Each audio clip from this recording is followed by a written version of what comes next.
반갑습니다. 이번 시간은 이제 해운대 을 지역구, 이제 국민의힘에서는 현직 이제 김미애 후보님이 나오셨고, 더불어민주당에서는 전직 이제 윤준호 의원님이 출마하셔서 1턴 매치가 이제 성사가 됐습니다. 그래서 먼저 이제 현역 의원이신 이제 김미애 후보님의 공보물을 보니까 4년 성과로 이제 왕자 맨션 앞에 우회전 1차로 증설을 완료를 했다. 그 다음에 반송 큰시장 시설 현대화 사업을 실시를 했다를 내세웠습니다. 아무래도 이제 선거 공보물이다 보니까 지역 주민들과 스킨십을 강조한 이제 성과로 보이는데, 뭐 개인적으로는 이제 국회의원의 성과하고는 결합을 시키기가 조금 힘든데, 이제 공보물이다 보니까 이제 적극적으로 이제 어필을 한 것 같습니다. 이제 위원장님 생각은 어떠십니까? 그렇습니다. 뭐 김미애 후보뿐 아니고 이제 현역 의원들이 대부분 이제 자신의 4년 동안의 업적을 이 공공을 통해 과시하는 이런 것들을 좀 많이 하고 있는데, 인근의 이제 기장 같은 경우도 그렇고요. 근데 이제 문제는 뭐 그렇게 한번 생각해 보시면 되죠.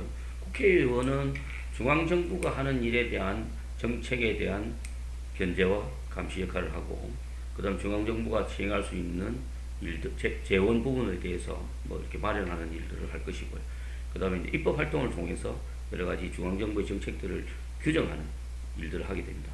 그러면 이제 내가 국회의원으로서 일을 한다고 그러면 실제로는 이제 여러 가지 정무적인 업무도 하긴 하겠지만, 제대로 된 권한이라면 중앙 정부가 해야 될 역할들에 뭔가 자기가 변경을 꾀하거나 아니면 입법 활동을 통해서 이 정책의 변화를 공고히 하는 이런 쪽에 이제 공약들을 내세워야 되는데, 업적도 마찬가지겠죠. 그래서 지역구에 물론 국회의원이 나서서 몇 마디 할 수도 있고 협의를 할 수는 있지만, 이걸 국회의원만의 성과다고 보기는 좀 어렵겠죠. 이거는 이제 아무래도 경찰청과의 협의도 있어야 될 것이고, 부산시나 또 해운대구청과의 협의나 이런 것들을 다 통해서 이루어지는 부분이라서, 이거는 이런 과정에서 동시에 같이 추진했다든지 이렇게 할 수는 있는데, 이렇게 이걸 성과로 내세운다는 것은 약간의 무리수는 있는 것 같습니다. 그리고 지역 주민들한테 어필하다 보니까 이렇게 하는 게 가장 효과적일 거라는 생각이 듭니다. 그래도 해운대 을 지역구 같은 경우 이제 뭐니 해도 센텀 이지구, 이게 이제 화두라고 할 수 있죠. 그래서 김미애 후보님하고 윤준호 후보님 두 분 모두 센텀 이지구에 대한 공약을 내걸었어요. 그래서 이제 해당 부지에는 지금 풍산 공장이 원래 있었는데, 이제 지난 2월 19일에 드디어 이제 이전이 확정됐습니다. 그래서 센텀 이지구 부지 면적의 절반 정도에 해당하는 이제 풍산 사업장을 과연 어디로 이전할 것인가, 이것도 이제 초미의 관심사고 화두인데, 이 부분이야 뭐 이제 부산시하고 뭐 협의해가지고 뭐 하기로 했다고 하고, 이제 두 분의 이제 공약을 보면은 김미애 후보님 같은 경우는 이제 부산시에서 발표한 것과 마찬가지로 부산형 테크노파크를 이제 밸리를 추진하겠다 하고 있는 반면에, 윤준호 후보님께서는 개발 방향을 좀 재검토를 한번 해보겠다. 그래서 해운대구에서 상대적으로 이제 낙후 지역으로 꼽히는 반송 반여 재송 발전의 지렛대 역할을 하겠다라고 하고 있습니다.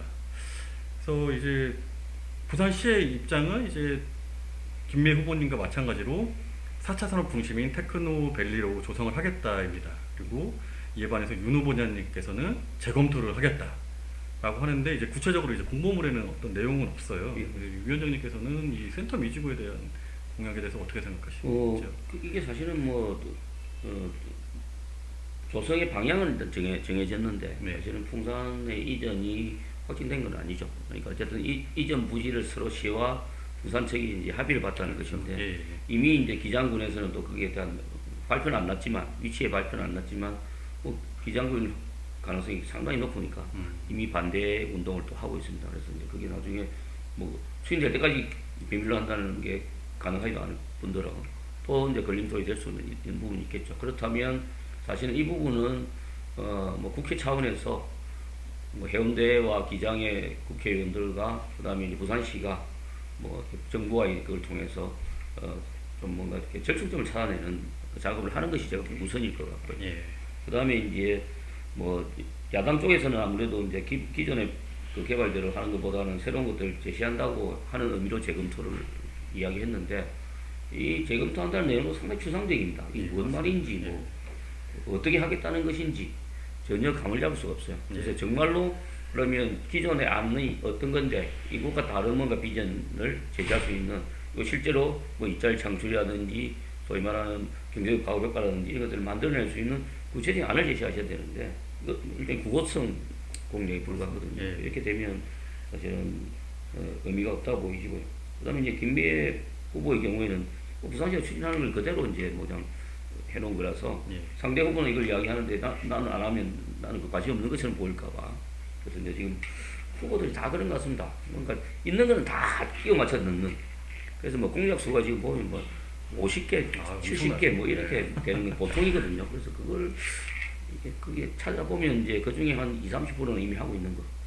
아까 이것처럼 예. 뭐 센텀 제2산단 같은 거. 이게 지금 센텀 제2산단을 조성하는데 가장 걸림돌이 되는 것이 뭔지를 이 후보들이 정말로 전문가들 만나서 의견 들어보고 부산이 관계 만나보고 이게 오랫동안 고민을 해왔던 걸 여기다 풀어내야 되는데 지금 이제 그런 것들이 없어서 참 선거 때 가까우니까 이제 이렇게 야단법석이구나 하는 생각을 지울 수가 없습니다.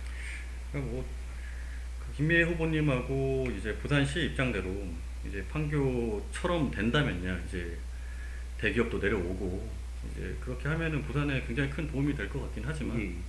지금도 이제 대기업을 부산시에서 유치하려고 하는데 현재로서도 이제 어려운 상황인데 이뭐 부산형 판교 테크노밸리를 조성하겠다고 해서 과연 이게 현실화 될 것인가라는 의문점이 있는 건 사실인 것 같고요. 예. 그다음에 그 위원장님께서 말씀하신 대로 윤준호 후보님께서는 재검토를 하겠다고 했는데 구체성이 떨어지니까 사실은 이 큰 덩어리에 대해서 유권자들이 어떻게 선택을 해야 될지 좀 물음표를 던질 것 같긴 합니다. 예, 그러니까 뭐 우리가 지금 이게 제2센텀인데 기존 1센텀, 뭐 1센텀을 부르지는 않지만 1센텀이 과연 그러면 우리 부산 경제에 얼마나 기여를 했느냐 하는 거 보면 제가 그런 별 기여한 바가 없습니다.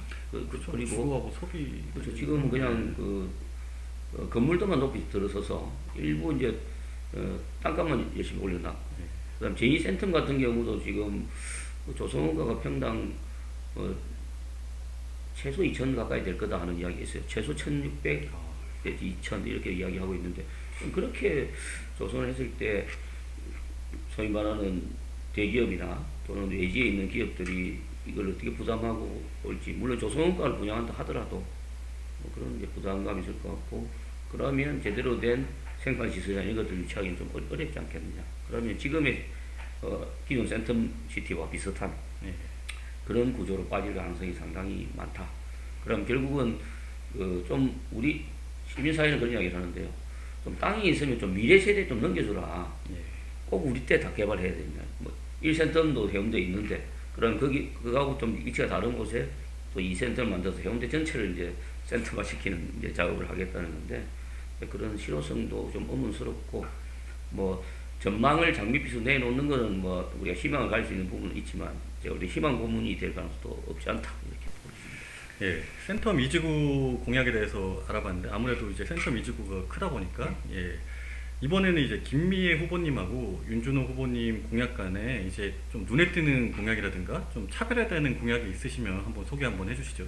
예, 그래서 김미애 후보 같은 경우는 이제 소위 말하는 이제 여성이라는 뭐랄까 장점을 좀 살렸달까 그런 관점에서 교육 및 육아에 관련된 공약들을 많이 내놓았습니다. 그래서 대부분의 경우에는 이제 더불어민주당 쪽 후보가 상대적으로 복지라든지 육아라든지 교육의 공약들을 많이 내놓은 편인데 해운대 어릴 경우에는 오히려 김미애 후보가 그렇게 더 많은 공약을 내놨다 하는 점을 우리 유권자들이 보셔야 될 것 같고요.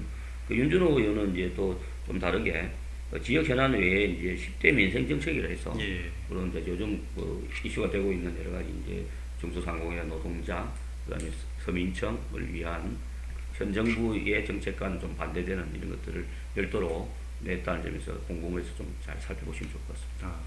그 10대 민생 정책을 저도 봤는데 그것도 이제 과연 현실화가 될 것이냐라는 게 항상 이제 논란이 되잖아요. 항상 뭐 퍼주기 선심성 이런 게 이제 따라붙기 마련인데 그래도 이제 후보님께서 잘 설명해 주셔가지고 유권자들이 선택하는데 도움이 될 수 있도록 좀 자세하게 설명을 해주신다면 이거는 뭐 윤준호 후보님뿐만 아니라 김미애 후보님도 다들 이제 구체화해서 이렇게 공보물은 아까 말씀했던 대로 좀 한계가 있다 보니까 이거를 좀 이제 연설을 통해서라든가 아니면은 후보 개인의 SNS 등을 통해서 자세히 좀 알려주시면은 좀 유권자들이 선택하는 데 있어서 많은 도움이 될 것 같다는 생각이 듭니다. 예, 예. 그렇습니다. 예, 그래서 해운대 의 지역구에서는 이제 뭐 센터 뮤지구라든가 뭐 개발뿐만 아니라 복지 이런 전반적인 민생 정책도 공보문에 잘 나와 있으니까 우리 유권자들께서 잘 선택을 하시는 보고 잘 선택을 하시면 될 것 같고요. 그래서 4월 10일까지 이제 일주일밖에 불과 안 남았습니다. 예, 그래서 그렇습니다. 금방 다가오니까 우리 후보님들도 마지막까지 열심히 운동하시고 우리 유권자들도 우리 후보자들한테 관심을 좀 기울여서 소중한 한 표를 잘 행사해 주시기를 당부드리겠습니다. 예, 감사합니다.